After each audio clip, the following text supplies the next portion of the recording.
प्रभु जीशु ख्रीष्टर दुख भोग कालीन समय उपस्थित होइछु आ निज निज को आम प्रस्तुत करुछु जेमती आम तांकर से क्रूसीय मृत्यु भोग पुनरुत्थान को आउ थे जीवन रे अनुभव करी तांकर गौरव पाए निज निज को प्रस्तुत करी तांकर आगमन पाए प्रस्तुत हो रही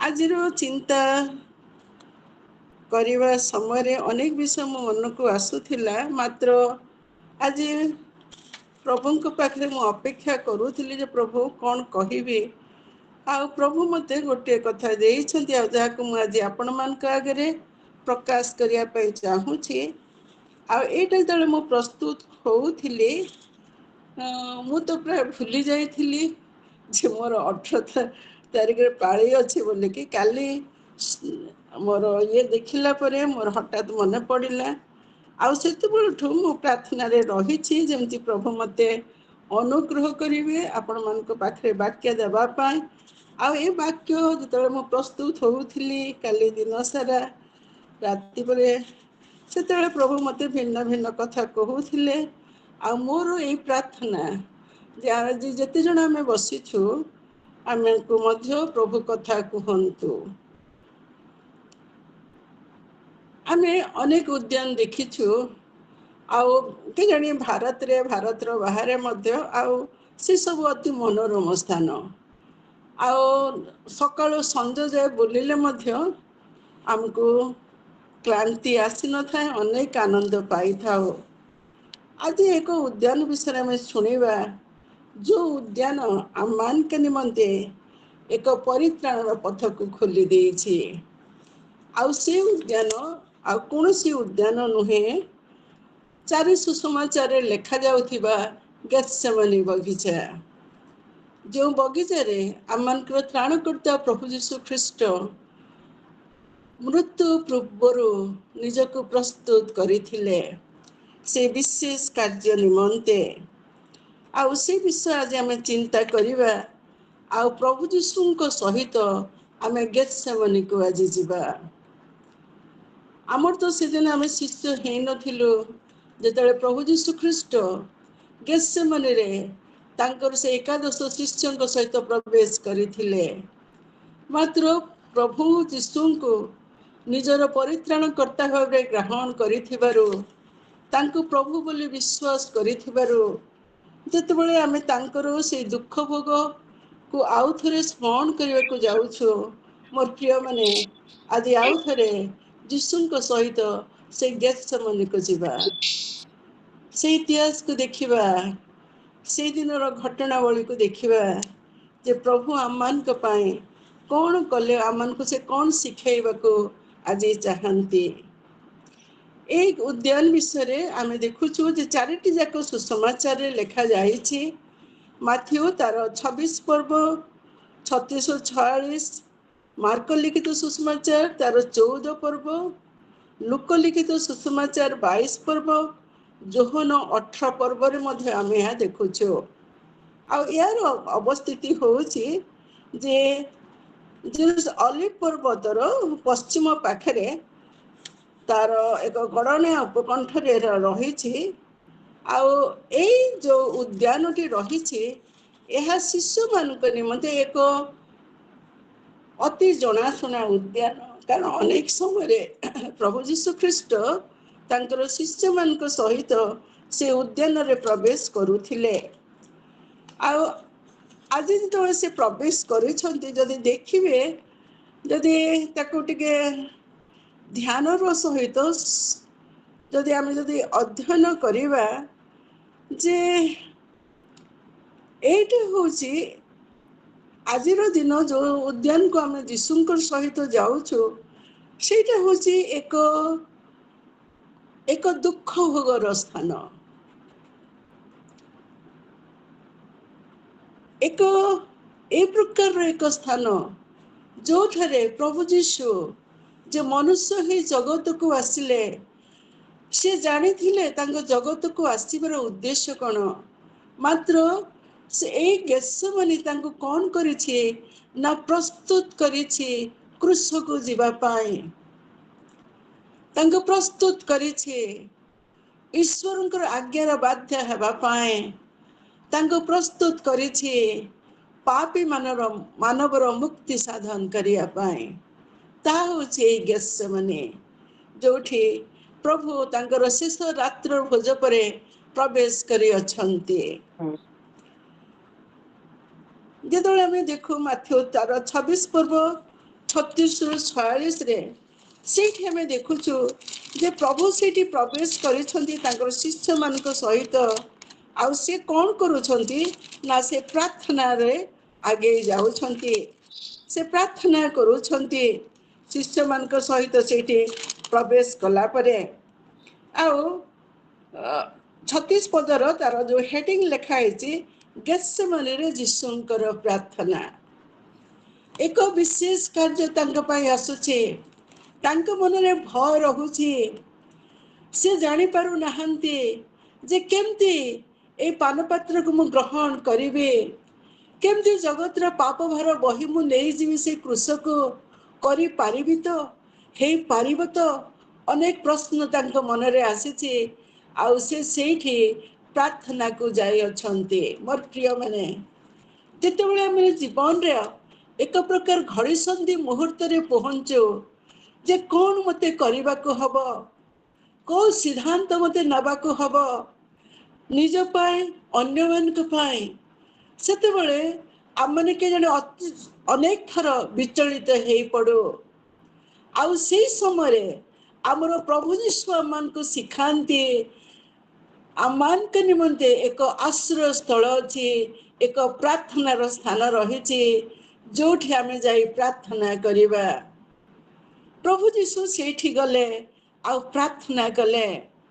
ଆଉ ଯେତେବେଳେ ସେ ସେଇଠିକି ଯାଇଛନ୍ତି, ସେଇ 36 ପଦରେ ଲେଖାଯାଉଛି ସେ ସ୍ଥାନକୁ ଯାଇ ସେମାନଙ୍କୁ କହିଲେ, ମୁଁ ସେଠାକୁ ଯାଇ ପ୍ରାର୍ଥନା କରୁଥିବା ପର୍ଯ୍ୟନ୍ତ ତୁମମାନେ ଏଇ ସ୍ଥାନରେ ବସିଥାଅ। ଶିଷ୍ୟମାନଙ୍କୁ ଅନ୍ୟ ପୁସ୍ତକରେ ଆମେ ଦେଖୁ ସେ ତାଙ୍କର 3 ଯୋଉ କ୍ଲୋଜ ଶିଷ୍ୟ ଥିଲେ ପିତର, ଯୋହନ, ଯାକବଙ୍କୁ ସେମାନଙ୍କୁ ସାଙ୍ଗରେ ନେଇଛନ୍ତି। ଆଉ ସେମାନଙ୍କୁ ସେ କହୁଛନ୍ତି ଯେ ତୁମେ ମୋ ସାଙ୍ଗରେ ଲାଗି ରହି ପ୍ରାର୍ଥନା କର, ମୋ ସାଙ୍ଗରେ ଟିକେ ଜାଗି ରୁହ। ମୋର ପ୍ରାଣ କଣ କରୁଛି ନା ମୃତ୍ୟୁ ଭୋଗ କରିବା ନିମନ୍ତ ପରି ଶୋକାକୁଳ ହଉଛି। ଆଉ ତୁମମାନେ ଏଠାରେ ରହି ମୋ ସାଙ୍ଗରେ ଜାଗିଥାଅ। ମୁଁ କହିଲି ଗେତ୍ସେମନି ଆମମାନଙ୍କୁ ଶିଖାଏ ପ୍ରତିକୂଳ ଅବସ୍ଥାରେ, ଅନେକ ପ୍ରକାର କଠିନ ଅବସ୍ଥାରେ ଯେତେବେଳେ ଆମେ ଯାଉ, କେତେବେଳେ ଉପାୟ ନଥାଏ, ତାହା ଆମମାନଙ୍କୁ ଶିଖାଏ ପ୍ରାର୍ଥନା କରିବା ପାଇଁ। ଦ୍ୱିତୀୟ କଥା ଏଇଠି, ଯେତେବେଳେ ଆମେ ଯୀଶୁଙ୍କ ସାଙ୍ଗରେ ସେ ଗେତ୍ସେମନିରେ ପ୍ରବେଶ କରୁ, ସେ ଈଶ୍ୱରଙ୍କର ପୁତ୍ର ଥିଲେ, ମାତ୍ର ସେ ଚାହୁଁଥିଲେ ତାଙ୍କର ଶିଷ୍ୟମାନେ ତାଙ୍କ ସାଙ୍ଗରେ ଜଗି ରହି ପ୍ରାର୍ଥନା କରିବେ। ଆମେ ଅନେକ ସମୟରେ ଅନେକ ଲୋକଙ୍କୁ ଅନୁରୋଧ କରୁ ମୋ ପାଇଁ ଟିକେ ପ୍ରାର୍ଥନା କରିବେ। ଆମର କି ଜଣେ ଅନେକ ପ୍ରେୟାର ପାର୍ଟନର ଅଛନ୍ତି, ଆମେ ବିଶ୍ୱାସ କରୁ ମୋର ପ୍ରିୟ ମାନେ ଆମମାନଙ୍କର ସାମୂହିକ ପ୍ରାର୍ଥନା ପ୍ରଭୁ ଶୁଣନ୍ତି। We cannot stand by ourselves. ଆମେ ଏକଲା ଠିଆ ହେଇପାରିବା ନାହିଁ। We need support. ଯୀଶୁ ସେମାନଙ୍କୁ କହୁଛନ୍ତି ମୋ ସାଙ୍ଗରେ ଜାଗି ରହି ପ୍ରାର୍ଥନା କର। ଯଦି ପ୍ରଭୁ ଯୀଶୁଙ୍କର ମନୁଷ୍ୟର ସେଇ ପ୍ରକାର ସହାୟତାର ଆବଶ୍ୟକତା ଥିଲା, ଆମମାନଙ୍କର ପାଇଁ ମଧ୍ୟ ତାହା ରହିଅଛି। ଆଉ ଏଇଠି ଏହା ଆମମାନଙ୍କୁ ଶିଖାଏ ଯେ we need to pray for each other. ଅନ୍ୟମାନଙ୍କ ପାଇଁ ଆମେ ପ୍ରାର୍ଥନା କରିବା। ଅନେକ ଲୋକ ଆମମାନଙ୍କୁ କହନ୍ତି ମୋ ପାଇଁ ପ୍ରାର୍ଥନା କର। ଆଉ many times we forget. ଅନେକ ସମୟରେ ଆମେ ଭୁଲି ଯାଉ। ମାତ୍ର ଗେତ୍ସେମନି ଆମମାନଙ୍କୁ ଶିଖାଏ ଯେ ପ୍ରଭୁ ଯୀଶୁଙ୍କର ଯଦି ପିତର, ଯୋହନ, ଯାକବ ତାଙ୍କର ଶିଷ୍ୟମାନଙ୍କର ସହିତ ଜାଗି ରହିବାର ଆବଶ୍ୟକ ଥିଲା, ଆମକୁ ମଧ୍ୟ ସେଇ ପ୍ରକାର ଆବଶ୍ୟକତା ରହିଛି। ଏଇ ଗେତ୍ସେମନି ଯେତେବେଳେ ପ୍ରଭୁ ଗଲେ, ତାକୁ ଆଉ ଗୋଟେ ବିଷୟ ଆମମାନଙ୍କୁ ଶିକ୍ଷା ଦିଏ। ତୃତୀୟ ବିଷୟ ତାହା ହେଉଛି ପିତାଙ୍କର ଇଚ୍ଛାକୁ ସ୍ୱୀକାର କରିବା। गेत्सेमनी प्रभु यीशु ख्रीष्ट को पितांकर इच्छा को स्वीकार करने को एक सुजोग देइथिला। यीशु कहउछन्ति सकाकूल ही से प्रार्थना करी कहउछन्ति पिता जदि हे पारे ए पानपात्र मो ठारू दूर कर, तथापि मोर इच्छा नुहे मात्र तुमर इच्छा सफल कर। अनेक कहती जे क्रूस्य मृत्यु ठारू ए गेत्सेमनी जंत्रणा तांको पाई अति अधिक थिला। मनुष्य थिले सी ईश्वरंकर पुत्र, मात्र मनुष्य ही जो कार्य करने को जाउछन्ति तांको पाई ताहा कष्टकर थिला। से जानी पारुथिले एटा असंभव, मु मोर बଳରେ करि पारिबि नाही। आउ सेथि पाए से थरे थर अनेक थर से पढुछन्ति, आंठुपाती प्रार्थना करूछ कहउछन्ति जे पिता जे जदि हे पारे एई पानपात्र मो ठारू दूर कर, मो ठारू दूर कर। आ तांकर आ गोटे प्रार्थना से संगे रहिछि, तेबे जदि ए पात्र जदि मो ठारू दूर होई न पारे तेबे तुम्भर इच्छा सफल हेउ, तुम्भर इच्छा सफल हेउ। मोर प्रिय माने ईश्वरंकर इच्छा को साधन करिया पाए, ईश्वरंकर इच्छा को जानिबा पाए आमान को प्रार्थनार आवश्यकता रहिछि। से गेत्सेमनीर प्रार्थना जोठी प्रभु जीशु रहिथिले प्रार्थना करुथिले, आउ से सेठी हमको सिखांती जे आमाने मध्य जेतेले प्रभु आमान को कोनोसी विषय जनांती, कोनोसी विषय निर्देश आसे अनेक समय कठिन हेई थाए, मात्र ताको स्वीकार करिवा निमंते, ताको ग्रहण करिवा निमंते आमे कौन करिवा ना प्रार्थना करिवा। चतुर्थ विषय मु जहा काली चिंता करुथिली सेठी लेखा जाउछि जे तांकर प्रार्थना ईश्वरंकर इच्छा सफल करने को शक्ति प्रदान कला। ईश्वरंकर इच्छा साधन करने को शक्ति प्रदान कला। से चाहूथिले हे परे मो ठारू दूर कर, किंतु प्रभु चाहिए जे तते ए पान पात्र ए पियाला पीवाक पड़िबो। आउ ताहा तांको शक्ति प्रदान करिछि, ताहा तांको आगे जीवाकू साहाय्य करिछि। तांकर प्रार्थना जीवन रे आमे देखुछु जे से थर को थर प्रार्थना करूछन्ति, आउ शेष रे से विजयी होई अछन्ति, से शक्ति पाइछन्ति आगो को बढ़िवा पाए। मोर प्रिय माने जीवन रे आमे अनेक थर दुर्बल अनुभव करो, अनेक थर ईश्वरंकर कार्य करिया पाए, ईश्वरंकर इच्छा को साधन करिवा आम पाई कष्टकर हे पड़े। मात्र जने प्रार्थना आम जीवन रो प्रथम स्थान नहीं जाए ना, सही समय सब सहज हो जाए। अनेक समय आम आश्चर्य हो केमती हे पारिला, केमती मु करि पारिली, केमती ताको ओवरकम करि पारिली। आउ गेत्सेमनी आमान को सिखाए, प्रभु यीशु आमान को सिखांती जे प्रार्थना द्वारा असंभव ईश्वरंकर इच्छा को मध्य आमे साधन करि पारिबा।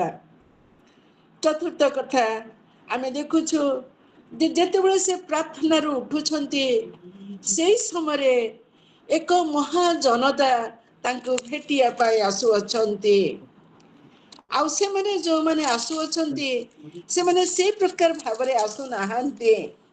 मु जेमति कहूथिली आमे चारोटी जाको सुसमाचार रे ताहा देखिबा को पाओ। 18 पर्व को जेतबेले आमे आसुछु जोहन 18 पर्व सेठी 2 और 3 पद मु पढुछि। जिहुदा तांको शत्रु हस्तरे समर्पण कला, से मध्य से स्थान जानिथिला, कारण जीशु अनेक थर अपना शिष्य मानक सहित से स्थान को जाउथिले।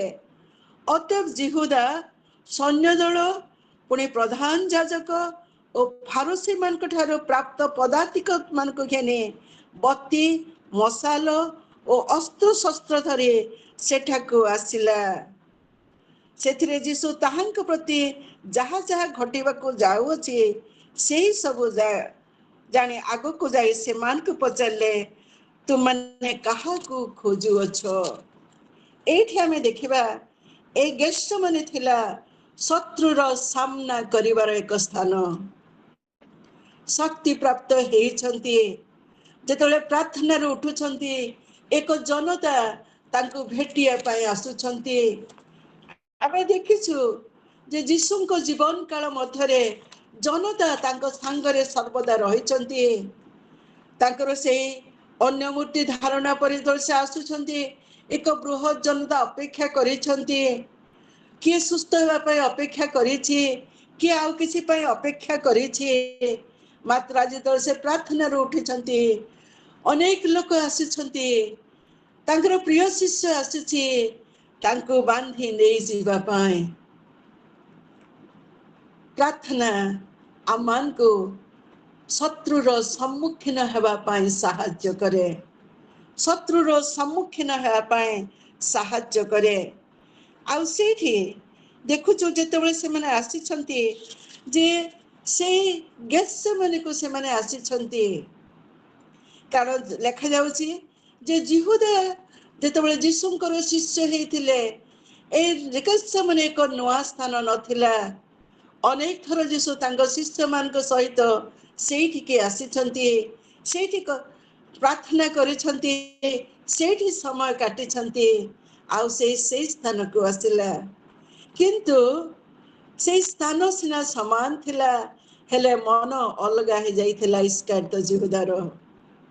ସେ ଆସୁଥିଲା ସେଦିନ ଶିଷ୍ୟମାନଙ୍କ ସହିତ ଯୀଶୁଙ୍କ ସହଭାଗିତାରେ, କିନ୍ତୁ ଆଜି ଆସୁଛି ଯିହୁଦା ଯୀଶୁଙ୍କୁ ଶତ୍ରୁଙ୍କ ହାତରେ ଧରାଇବାରେ। ଆଉ ଯାହାକି ଜାଣି ଯୀଶୁଙ୍କ ପାଇଁ ଅତି କଷ୍ଟକର ବିଷୟ ଥିଲା। ସେ ମନୁଷ୍ୟ ଥିଲେ।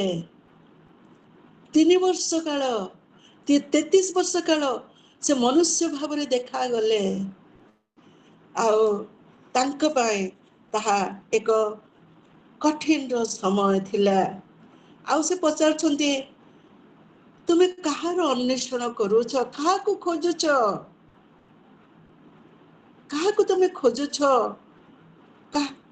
କଣ ତୁମେ ଖୋଜୁଅଛ? ମୋର ପ୍ରିୟ ମାନେ, ଗେତ୍ସେମନି ଥିଲା ଏକ ଅନ୍ୱେଷଣ କରିବାର ସ୍ଥାନ। ଆମେ ଯେତେ ଥର ଆମର ମାନସ ପଟରେ ସେ ଗେତ୍ସେମନିକୁ ଦେଖୁ, ଆମେ କଣ ଅନ୍ୱେଷଣ କରୁ କି ଆମମାନଙ୍କ ପ୍ରିୟ ପ୍ରଭୁ ଯୀଶୁଙ୍କୁ ସେଇଠି ସେ ଚଟାଣ ଉପରେ ଯୋଉଠି ସେ ପଡି ରହୁଥିଲେ, ତାଙ୍କର ଝାଳ ରକ୍ତ ଟୋପା ପରେ ତାଙ୍କର ଝାଳ ସବୁ ବହି ପଡୁଥିଲା, ଥକି ପଡୁଥିଲେ। ଆମେ କଣ ସେଇ ଯୀଶୁଙ୍କର ଅନ୍ୱେଷଣ କରୁ କି ଆମମାନଙ୍କର ପରିତ୍ରାଣ ନିମନ୍ତେ, ଆମମାନଙ୍କର ମୁକ୍ତି ନିମନ୍ତେ? ନା ଆମେ ପ୍ରବଞ୍ଚନା କରୁ, ଯୀଶୁଙ୍କର ଅନ୍ୱେଷଣ କରୁଛୁ କହି ଆମମାନଙ୍କ ଜୀବନରେ ଆଉ ଏକ ନୂଆ ଭାବ ନେଇ।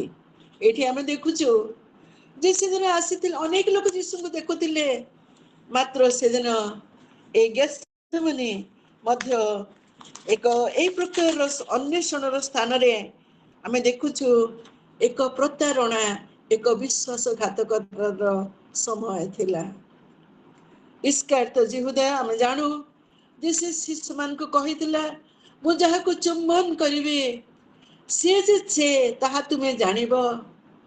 ପ୍ରଭୁ ଯୀଶୁ କହୁଛନ୍ତି ମୁଁ ସେହି। ମାତ୍ର ଇସ୍କାରିୟତ ଯିହୁଦା ତାଙ୍କୁ କଣ କରୁଛି ନା ଥରକୁ ଥର ଚୁମ୍ବନ କରୁଛି।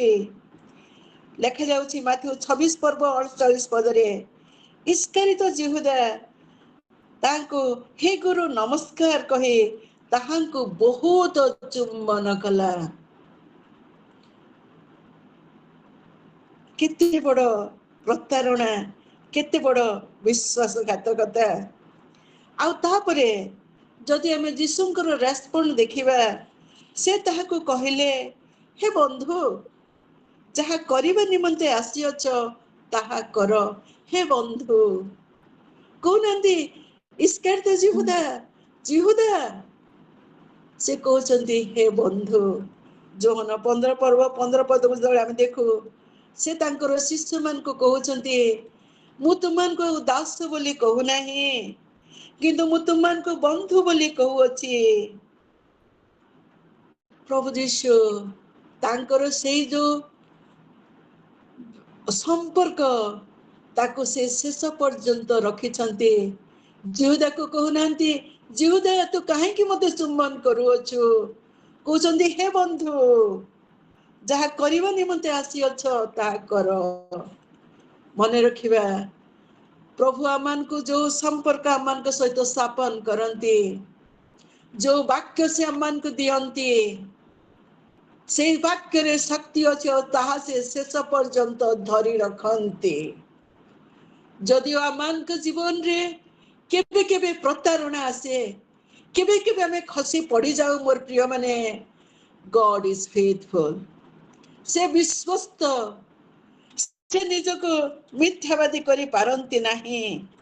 ଆଉ ଏଇଠି ଆମେ ଦେଖୁଛୁ ଯେ ଯିହୁଦା ଚୁମ୍ବନ କରୁଛି, ମାତ୍ର ତାର ସେ ଚୁମ୍ବନର ଅର୍ଥ ଅଲଗା ପ୍ରକାର ହଉଛି। intend to do something but acting differently। ଅନେକ ସମୟରେ ଆମେ ଖ୍ରୀଷ୍ଟିଆନ ଭାବରେ ମଧ୍ୟ ସେଇ ପ୍ରକାର ଏକ ଜୀବନ କାଟୁଛୁ କି? ଏକ ଛଳନାର ଜୀବନ, ଏକ ବିଶ୍ୱାସଘାତକତାର ଜୀବନ। ଯେତେବେଳେ ଆମେ ସେଇ ପ୍ରକାର ଏକ ଜୀବନ କାଟୁ, ଯୀଶୁଙ୍କ ସଙ୍ଗରେ ରହିବା ପରେ ଯୀଶୁ ଆମମାନଙ୍କୁ ମଧ୍ୟ ସ୍ୱୀକାର କରନ୍ତି। ଆଉ ଯେତେବେଳେ ଆମମାନଙ୍କର ନିଜ ଲୋକମାନେ ଅସ୍ୱୀକାର କରନ୍ତି, ତାହା କଷ୍ଟକର ଥିଲା। ମନେ ରଖିବା, ଗେତ୍ସେମନି ଆମମାନଙ୍କୁ ଶିଖାଏ ଯେ ଯୋଉ ଲୋକମାନଙ୍କୁ ଆମେ ଭରସା କରୁ, one day they may let us down। କାରଣ sometimes এই ପ୍ରକାର ଜୀବନର ସମସ୍ୟା ଆସିବ, ସମୟ ଆସିବ, they will let us down। ସେମାନେ ଆମମାନଙ୍କୁ ପଡ଼ିଯିବାକୁ ଦେବେ, ଆମମାନଙ୍କ ସହିତ ଠିଆ ହେବେ ନାହିଁ। ମାତ୍ର ଆମମାନଙ୍କର ପ୍ରଭୁ ଯୀଶୁ ଖ୍ରୀଷ୍ଟ he never fails। ସେ କେବେ ପଡ଼ିବାକୁ ଦେବେ ନାହିଁ। ତାଙ୍କର ପ୍ରମିସ୍, ତାଙ୍କର ଯୋଉ ପ୍ରତିଜ୍ଞା ଆମ ଜୀବନରେ ରହିଛି, ତାକୁ ସେ ପୂର୍ଣ୍ଣ କରିବେ। ଅନ୍ୟ ବିଷୟ ଆମେ ଦେଖୁ ଯେ ସେଇ ଗେତ୍ସେମନି ବଗିଚାରେ ଯେତେବେଳେ ସେଇ ପ୍ରକାର କଥା ହେଇଛି, ସେଇ ସମୟରେ ଶିଷ୍ୟମାନଙ୍କ ମଧ୍ୟରୁ ଜଣେ କଣ କରିଛି? ମାଥ୍ୟୁ ତାର 26 ପର୍ବ 51-52 ଲେଖାଯାଏ, ଜଣେ ଖଣ୍ଡା ବାହାର କରି ମହାଯାଜକ ଦାସକୁ ଆଘାତ କରି ତାହାଙ୍କ କାନ କାଟି ପକାଇଲେ। ଯୀଶୁ କହିଲେ ନାଇଁ, ୱା, ଯାହା ବି ହଉ, ଜଣେ ତ ଥିଲ ମୋ ପକ୍ଷରେ ଯୁଦ୍ଧ କରୁଛ। ଯୀଶୁ କହୁଛନ୍ତି ତୁମ୍ଭର ଖଡ୍ଗ ପୁନର୍ବାର ସ୍ୱସ୍ଥାନରେ ରଖ, ତୁମର ଖଡ୍ଗ ପୁନର୍ବାର ସ୍ୱସ୍ଥାନରେ ରଖ। କେଜାଣି ଏଇଟା ସ୍ୱାଭାବିକ, ଯେତେବେଳେ ବିଭିନ୍ନ ପ୍ରକାର ପରିସ୍ଥିତିରେ ଆସୁ ଆମେ ରିଟାଲିଏଟ୍ କରୁ, ଆମେ ଚାହୁଁ ଆମେ ପ୍ରତିବଦଳ ନେବା, ଆମେ ଚାହୁଁ ଆମେ ଆମର ନିଜତ୍ୱକୁ ଆମେ ଜାହିର କରିବା। ଯୀଶୁ କହୁଛନ୍ତି ମୁଁ ଯଦି ଚାହିଁଥାନ୍ତି, ମୋର ପିତାଙ୍କର ସ୍ୱର୍ଗୀୟ ଦୂତମାନେ ଅନେକ ଅଛନ୍ତି, ସେମାନେ କେଜାଣି ଆସି ମୋ ପାଇଁ ଯୁଦ୍ଧ କରିପାରନ୍ତେ। Don't lose your temper. ତୁମେ ତୁମର ଖଡ୍ଗକୁ ସ୍ୱସ୍ଥାନରେ ରଖ, ଆପଣା ଖୋପରେ ରଖ। ଏହା ଆମମାନଙ୍କୁ ଶିଖାଏ ସେଇ ଗେତ୍ସେମନିରେ ଯେ ଅନ୍ୟାୟ ପ୍ରତାରଣା ଜୀବନରେ ଆସିଲେ ଈଶ୍ୱରଙ୍କର ରାଜ୍ୟରେ ବିଦ୍ରୋହ, ହିଂସା, ଶତ୍ରୁତାର ସ୍ଥାନ ନାହିଁ। ଈଶ୍ୱରଙ୍କର ରାଜ୍ୟ, ସ୍ୱରାଜ୍ୟକୁ ସେ ଆମ ପାଇଁ ପ୍ରସ୍ତୁତ କରି ଅଛନ୍ତି। ଯୋଉ ରାଜ୍ୟ ପାଇଁ ସେ ଆମକୁ ପ୍ରସ୍ତୁତ କରନ୍ତି, ଆମେ କେଜାଣି ଅନେକ ଅଛୁ ଯୋଉମାନେ ବିଭିନ୍ନ ପ୍ରକାର ଅନ୍ୟାୟର ଶିକାର ହେଇଛୁ। ଅନେକଙ୍କ ଜୀବନରେ ପ୍ରତାରଣା ଆସିଛି, ଶତ୍ରୁତାର ସ୍ଥାନ ଅଛି, ମାତ୍ର ପ୍ରଭୁ ଯୀଶୁ କହୁଛନ୍ତି ଖଣ୍ଡା ଆପଣା ସ୍ଥାନରେ ରଖ। ତୁମେ ଯାହା ତୁମେ ସେ ସବୁ କାର୍ଯ୍ୟ କର ନାହିଁ, ମାତ୍ର ଈଶ୍ୱରଙ୍କ ରାଜ୍ୟ କଣରେ ସାଧିତ ହବ? ବାଧ୍ୟତା, ପ୍ରେମ ଓ ସମର୍ପଣ ଓ କ୍ଷମାରେ ପ୍ରକାଶ ପାଇବ। ଆମେ ମନୁଷ୍ୟ ଅନେକ ସମୟରେ ଆମେ ସେଇ ପ୍ରକାର ଏକ ପରିସ୍ଥିତି ମଧ୍ୟରେ ଯାଉ, ମାତ୍ର ମନେ ରଖିବା ଯେ ଈଶ୍ୱରଙ୍କର ସେଇ ବାକ୍ୟ ପାଇଁ, ଈଶ୍ୱରଙ୍କର ରାଜ୍ୟ ପାଇଁ ଆମମାନଙ୍କୁ ଈଶ୍ୱରଙ୍କ ବାକ୍ୟର ବାଧ୍ୟ ହେବାର ଆବଶ୍ୟକତା ରହିଛି, ପ୍ରେମର ଆବଶ୍ୟକତା ରହିଛି, ସମର୍ପଣର ଆବଶ୍ୟକତା ରହିଛି, କ୍ଷମାର ଆବଶ୍ୟକତା ରହିଛି। ପ୍ରଭୁ ଯୀଶୁ ମନୁଷ୍ୟର ମୁକ୍ତି ନିମନ୍ତେ ତାଙ୍କର କ୍ରୁଶର ଆବଶ୍ୟକତା ଥିଲା। ମନୁଷ୍ୟକୁ ମୁକ୍ତି ଦେବା ନିମନ୍ତେ ପ୍ରଭୁ ଯୀଶୁଙ୍କର କ୍ରୁଶକୁ ଯିବାର ଆବଶ୍ୟକତା ଥିଲା। କେତେ ଦିନ ତଳେ ମୋର ହଜବେଣ୍ଡ ଗୋଟେ ବହି ପଢୁଥିଲେ, ଆଉ ସେଇଠି ଗୋଟେ କଥା ଲେଖା ଯାଇଥିଲା ଯାହାକି ସେ ମତେ ସାଙ୍ଗରେ ସେୟାର କରିଥିଲେ, ଆଉ ତାକୁ ମୁଁ କହିବାକୁ ଚାହୁଁଛି। ଗୋଟେ ସାନ ପିଲା ଦିନେ ସେ କଣ ଦେଖିଲା? ଗୋଟେ କ୍ରୁଶ, ଛୋଟ କ୍ରୁଶ, ଗୋଟେ ଷ୍ଟିଲର କ୍ରୁଶ ଦେଖିଲା। ସେ ଜାଣି ପାରୁନଥିଲା ଏଇଟା କଣ। ସେ ତା ବାବାଙ୍କୁ ପଚାରିଲା, ବାବା ଏଇଟା କଣ କୌଣସି ବିଷୟରେ ଚାବି କି? ଇଜ ଇଟ୍ ଏ କି? ତାର ବାପା ପିଲାଟିକୁ ଅନେଇଲେ। ସେ କ୍ରୁଶ ଯୋଉଟା ସେ ପୁଅଟି ପାଇଥାଏ ତାକୁ ଅନେଇ ଦେଖି କହିଲେ, Yes sir, eat is the କି ଟୁ ଇଟର୍ନାଲ ଲାଇଫ। ହଁ ରେ ପୁଅ, ଏଇ କ୍ରୁଶ ହଉଛି ସେ ଅନନ୍ତ ଜୀବନର ଚାବିକାଠି। ମୋର ପ୍ରିୟ ମାନେ, ସେଦିନ ଗେଥସେମନିରେ ପ୍ରଭୁ ଯୀଶୁ ଖ୍ରୀଷ୍ଟ ଆମମାନଙ୍କୁ ସେ ଅନନ୍ତ ଜୀବନର ଚାବିକାଠି ଦେଇଦେଲେ। ଯେମିତି ସେଇ କ୍ରୁଶରେ ଆମେ କଣ କରିବା ନା ମୁକ୍ତି ପାଇବା। ଆମମାନଙ୍କର ପ୍ରଭୁଙ୍କର ସମସ୍ତ ପ୍ରକାର ଶକ୍ତି ଥିଲା। ଆମର ପ୍ରକୃତ ଶକ୍ତି ପ୍ରକାଶ ପାଏ ଆମେ କଣ କରିପାରିବା ତା ସେଥିରେ ନୁହେଁ, ମାତ୍ର ଆମର ଶକ୍ତି ଥିଲେ ମଧ୍ୟ ଯୋଉଟା ଆମେ କରିପାରୁନା, ଥରେ ଥରେ ମନରେ ହୁଏ କହିଦିଅନ୍ତି କି ଦିପଦ, ଏଇ ପ୍ରକାର ଟିକେ ବ୍ୟବହାର କରି ଦିଅନ୍ତି କି? ଯେତେବେଳେ ବିଭିନ୍ନ ପ୍ରକାର ଅନ୍ୟାୟ, ବିଭିନ୍ନ ପ୍ରକାର ବାଧା ଆମ ଜୀବନକୁ ଆସେ, ମାତ୍ର ତାକୁ ଯେତେବେଳେ ଆମେ କଣ୍ଟ୍ରୋଲ କରିଦଉ, ନିୟନ୍ତ୍ରଣାଧୀନ କରିଦଉ, ସେଇଥିରେ ଆମର ଶକ୍ତି ପ୍ରକାଶ ହୁଏ। ମୋର ପ୍ରିୟ ମାନେ, ଆଉ ଏ କ୍ରୁଶ ଆମମାନଙ୍କୁ ଶିଖାଏ, ଏ ଗେଥସେମନି ଆମମାନଙ୍କୁ ଶିଖାଏ, it is not my will but thy will be done. ମୋର ଇଚ୍ଛା ନୁହେଁ ପ୍ରଭୁ, ମାତ୍ର ତୁମର ଇଚ୍ଛା ତୁମେ ସଫଳ କର।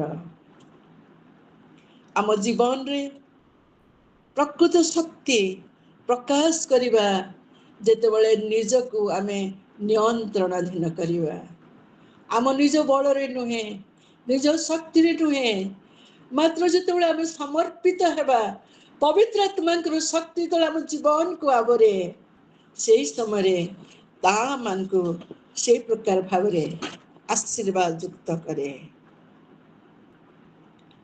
ଗେଥସେମନି ଆମମାନଙ୍କୁ ଏଇ ଏକ ବିଷୟ ଶିଖାଏ ଯେ ଯୀଶୁ ଆମର ପରିତ୍ରାଣକାରୀ ପରମେଶ୍ୱର, ଯୀଶୁ ଆମର ରକ୍ଷକ। ସେ ଜନତା ଆସୁଥିଲେ, ଶିଷ୍ୟମାନେ ଥିଲେ, ଯେତେବେଳେ ସେମାନେ ତାଙ୍କ ପାଖକୁ ଆସୁଛନ୍ତି, ଯୀଶୁ ପ୍ରଥମ ବ୍ୟକ୍ତି ଆଗେଇ ଗଲେ, କହିଲେ କାହାକୁ ଖୋଜୁଛ? ମୁଁ ସେହି, ମୋର ଲୋକମାନଙ୍କୁ ତୁମେ ଛାଡ଼ି ଦିଅ, ସେମାନଙ୍କୁ ତୁମେ କୌଣସି କ୍ଷତି କର ନାହିଁ। ତୁମେ ଯୋଉ ଯୀଶୁଙ୍କୁ ଖୋଜୁଛ ମୁଁ ସେହି ଟିକେ କ୍ଷମା କରିବେ, ମୁଁ ଟିକେ ଇନଭର୍ଟର ଲାଇଟ୍କୁ ଅନ୍ କରୁଛି।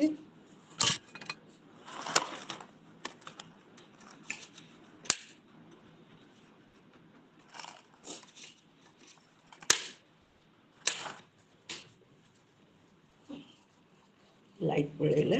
ଓକେ, ସେ କହୁଛନ୍ତି ଯେ ସେମାନଙ୍କୁ ଛାଡ଼ି ଦିଅ, ମୁଁ ସେହି ଯାହାକୁ ତୁମେ ଧରିବା ପାଇଁ ଆସିଛ, ମୁଁ ସେହି। କାରଣ ଯେଉଁମାନେ ଆସିଥିଲେ ସେମାନଙ୍କ ପାଖରେ ଅନେକ ଗୁଡ଼ିଏ ଅସ୍ତ୍ରଶସ୍ତ୍ର ଥିଲା। ସେମାନେ ଖଡ୍ଗ ଧରିକି ଆସିଥିଲେ, ବାଡ଼ି ନେଇକି ଆସିଥିଲେ। କେଜାଣି ଶିଷ୍ୟମାନଙ୍କୁ ପରା ବାଡ଼େଇ ପାରିଥାନ୍ତେ, ବଦ୍ଧ କରି ପାରିଥାନ୍ତେ। ଆଉ ଯୀଶୁ କହୁଛନ୍ତି ମୁଁ ସେହି, ମତେ ତୁମେ ନେଇଯାଅ, ତୁମେ ଯାହାକୁ ଖୋଜୁଛ ମୁଁ ସେହି। ମୋର ପ୍ରିୟ ମାନେ, ଆମମାନଙ୍କ ପାପରୁ ରକ୍ଷା କରିବା ପାଇଁ ପ୍ରଭୁ ଯୀଶୁ ସେଇ ସ୍ଥାନରେ ଠିଆ ହେଲେ। ସେ କହୁଛନ୍ତି ମୁଁ ସେହି। ଆଉ ଯେତେବେଳେ କାଲି ମୁଁ ଏଇ କଥାଟି ଚିନ୍ତା କରୁଥିଲି ଯେ ମୁଁ ସେହି, ଯୋଉନ ଲିଖିତ ସୁସମାଚାରରେ ଅନେକ ଥର ସେ କହୁଛନ୍ତି ମୁଁ ହଉଛି ସେଇ ପଥ, ମୁଁ ହଉଛି ସେଇ ଦ୍ୱାର, ମୁଁ ହଉଛି ଉତ୍ତମ ମେଷପାଳକ, ଯେ ମେଷ ଗୁଡ଼ିକ ନିମନ୍ତେ ପ୍ରାଣ ଦିଏ। ଆଉ ଆମେ ଜାଣିଛୁ ସେଇ ମେଷପାଳକ ସେଦିନ ବନ୍ଧା ହେଲେ, ଆଉ ସେଦିନ ଆମମାନଙ୍କ ନିମନ୍ତେ ସେ ପ୍ରାଣ ଦେଲେ। କହୁଛନ୍ତି ଯେ ମୋ ଠାରୁ କେହି ମୋର ମେଷମାନଙ୍କୁ ନେଇ ପାରିବ ନାହିଁ। ମୁଁ ମୋର ମେଷମାନଙ୍କ ନିମନ୍ତେ ପ୍ରାଣ ଦେଇଦେବି ସିନା, ହେଲେ ମୁଁ ସେମାନଙ୍କୁ ରକ୍ଷା କରିବି। ଯୀଶୁଙ୍କ ସାଙ୍ଗରେ ଯେତେବେଳେ ଆମେ ସେ ଗେଥସେମନିକୁ ଆସୁ, ଆମେ ଦେଖୁ ସେ ଆମ ସ୍ଥାନରେ ଠିଆ ହେଇ କହୁଛନ୍ତି ମୁଁ ସେହି, ମତେ ନେଇଯାଅ, ମୁଁ ସେହି ଯୀଶୁ। ମାତ୍ର ମୋର ମେଷମାନଙ୍କୁ ମୁଁ ରକ୍ଷା କରିବି। ସେ ହଉଛନ୍ତି ଉତ୍ତମ ମେଷପାଳକ, ସେ ଆମମାନଙ୍କର ରକ୍ଷକ, ସେ ଆମମାନଙ୍କୁ ପ୍ରତିପାଳନ କରନ୍ତି, ସେ ଆମମାନଙ୍କୁ ସାହାଯ୍ୟ କରନ୍ତି। ଆଜି ଆମେ ଚିନ୍ତା କରିବା ଯେ ଯେତେବେଳେ ଆମମାନେ ଏଇ ଦିନ ମାନଙ୍କରେ ଆମମାନଙ୍କର ତ୍ରାଣକର୍ତ୍ତା ପ୍ରଭୁ ଯୀଶୁ ଖ୍ରୀଷ୍ଟଙ୍କର ସେଇ ଦୁଃଖ ଭୋଗ, ସେଇ ଲେଣ୍ଟ ସିଜନରେ ଯାଉଛୁ, ଯୀଶୁ କଣ ଆଜି ମୋର ପ୍ରତିପାଳକ ହେଇଛନ୍ତି କି? ସେ ତ ମୋ ପାଇଁ ଜୀବନ ଦେଇ ଦେଇଛନ୍ତି ମତେ ନିଜର କରିବା ପାଇଁ। ମୁଁ ତାଙ୍କର ପାଇଁ ମୋର କି ପ୍ରକାର ଭାବରେ ମୁଁ ନିଜକୁ ସମର୍ପଣ କରିଛି କି? ମୁଁ ତାଙ୍କର ଆଜ୍ଞାଧୀନ ହେଇଛି କି? ଗେଥସେମନି, ନୀରବ ଗେଥସେମନି। ମାତ୍ର ଯେତେବେଳେ ସେ ଗେଥସେମନିକୁ ଆମେ ଯାଉ, ସେ ଆମମାନଙ୍କୁ ଅନେକ କଥା କୁହେ, ଆମମାନଙ୍କର ଯୀଶୁଙ୍କର ସହିତ ସମ୍ପର୍କକୁ ଯୋଡ଼ିବା ପାଇଁ। ତେଣୁ ମୋର ପ୍ରିୟ ମାନେ, ଏଇ ଦିନ ମାନଙ୍କରେ ପ୍ରଭୁ ଆମମାନଙ୍କୁ ଏଇ ଏକ ସୁଯୋଗ ଦେଇଛନ୍ତି। ଆମମାନଙ୍କ ମଧ୍ୟରେ ଅନେକ ଲୋକ ଥିଲେ ଯୋଉମାନେ ଆଜି ଆଉ ଜଗତରେ ନାହାନ୍ତି। ଫେବୃଆରୀ ଲାଷ୍ଟରୁ ମୁଁ ଯାହା ଦେଖୁଛି, ଆମ ବଲାଙ୍ଗୀରରେ ଅନେକ ଲୋକ ମରୁଛନ୍ତି। ପ୍ରତ୍ୟେକ ଦିନ ଜଣେ ଦୁଇ ଜଣଙ୍କର କବର ହେଉଛି। ମୋର ଦେଢ଼ଶୁର ଚାଲିଗଲେ। ଆଜି ଆଉ ଜଣେ, ଗତକାଲି ରାତିରେ ଆଉ ଜଣେ ଯାଇଛନ୍ତି। ଅଳ୍ପ ସମୟ ପରେ ମତେ ତାଙ୍କ ପାଖକୁ ଯିବାକୁ ପଡିବ, ସେ ପରିବାର ପାଖକୁ। ଆମେ ବଞ୍ଚିଛୁ ପ୍ରଭୁଙ୍କର ଅନୁଗ୍ରହରେ। ଯେପରି ମନ ପରିବର୍ତ୍ତନ କରିବା, ଫେରିବା, ଯିହୁଦା ପରି ପ୍ରତାରଣ କରିବା ନାହିଁ। ଆମକୁ ପରସ୍ପରର ଆବଶ୍ୟକତା ରହିଛି ମୋର ପ୍ରିୟ ମାନେ। ଆମେ ପରସ୍ପର ପାଇଁ ମଧ୍ୟ ପ୍ରାର୍ଥନା କରିବା। ମନେ ରଖିବା ଯେ ଆମମାନଙ୍କର ତ୍ରାଣକର୍ତ୍ତା ପ୍ରଭୁ ଯୀଶୁ ଖ୍ରୀଷ୍ଟ, ସେ ଆମମାନଙ୍କର ସହବର୍ତ୍ତୀ ହୋଇ ଆମମାନଙ୍କୁ ସେ ଅନନ୍ତ ଜୀବନ ଦେବା ପାଇଁ, ସେ ମୁକ୍ତି ଦେବା ପାଇଁ, ସେ ଆମ ପାଇଁ ଦ୍ୱାର ଖୋଲି ଅଛନ୍ତି। ଯେପରି ଆମେ ସେଇଥିରେ ପ୍ରବେଶ କରିପାରିବା, ସେଇଥିପାଇଁ ଆମେ ଯତ୍ନଶୀଳ ହେବା। ଆଉ ଥରେ ମୁଁ କହିବାକୁ ଯାଉଛି ଯେ ଗେଥସେମନି ଥିଲା ଏକ ପ୍ରାର୍ଥନାର ସ୍ଥାନ। ଗେଥସେମନି ଥିଲା ପିତାଙ୍କର ଇଚ୍ଛାକୁ ସ୍ୱୀକାର କରିବାର ସ୍ଥାନ। ଗେଥସେମନି ଥିଲା ପରସ୍ପର ନିମନ୍ତେ ପ୍ରାର୍ଥନା କରିବା ସ୍ଥାନ। ଗେଥସେମନି ଥିଲା ପ୍ରାର୍ଥନାରେ ଈଶ୍ୱରଙ୍କର ଶକ୍ତିକୁ ग्रहण करवा स्थान विजय क्रूसरे साधित हैला मात्र प्रकृत विजय हैला गेत्सेमनी रे जेतेबेले से कहले मु से पानपत्र को तुमर इच्छा को मु ग्रहण करुछि गेत्सेमनी अछि जीशुंकर अन्वेषण स्थान जो आम देखा जीशु को इस्करियोत यहूदा आउ तार अन्य पदातिक मान परी नुहे मात्र प्राणर सहित आमको तुमको अन्वेषण करवा आ लेखा जाए तुम्हें जो अन्वेषण कर तुम्हें संधान पाइब आम जीवन रे से अन्वेषण आसु मन रखिबा यीशु जहाँ प्रतिज्ञा करती ताहा से सफल करती एकदम लास्ट मोमेंट रे से इस्करियोत यहूदा कहते बंधु तुम्हें कौन करने को चाहुअछ ताहा कर कारण से कही मु तुमको दास बोली कहूना मात्र मु तुमको बंधु बोली कहूअछि गेत्सेमनी आमको शिखाए जो अनेक लोक जहाँ ऊपर आम भरोसा करू से माने के जाने आमको तले पकई दियंती मात्र जीसस नेवर फेल्स प्रभु यीशु आमको छाड़ती नहीं गेत्सेमनी आमको शिखाए निजर इमोशन उपरे निजर क्रोध उपरे जितेबाला विभिन्न प्रकार अप्रीतिकर परिस्थिति आम उपरे आसुची ताको नियंत्रणाधीन करी आमर खंडा को आम खोपरे रखिबा सो स्थान रे रखिबा आ प्रभु आम मान निमंते युद्ध करिवे विवाद अन्याय प्रतिवाद प्रतारणा जीवन रे आसिले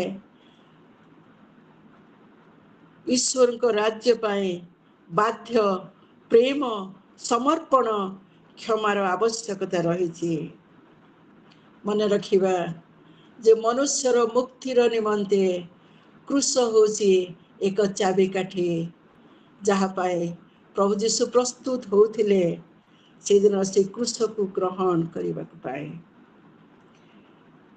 शेषे मु कहूली जे गेत्सेमनी होची से शिक्षा मान को देवा पाए जो मान को जीवन में विपद आसे से उत्तम मेषपालक से आम आगे ठिया ही कहती एमान को छाड़ी दियो मु से व्यक्ति मते धरी नहीं जाओ मु उत्तम मेषपालक मु आपणा मेष मान निमंते प्राण दिए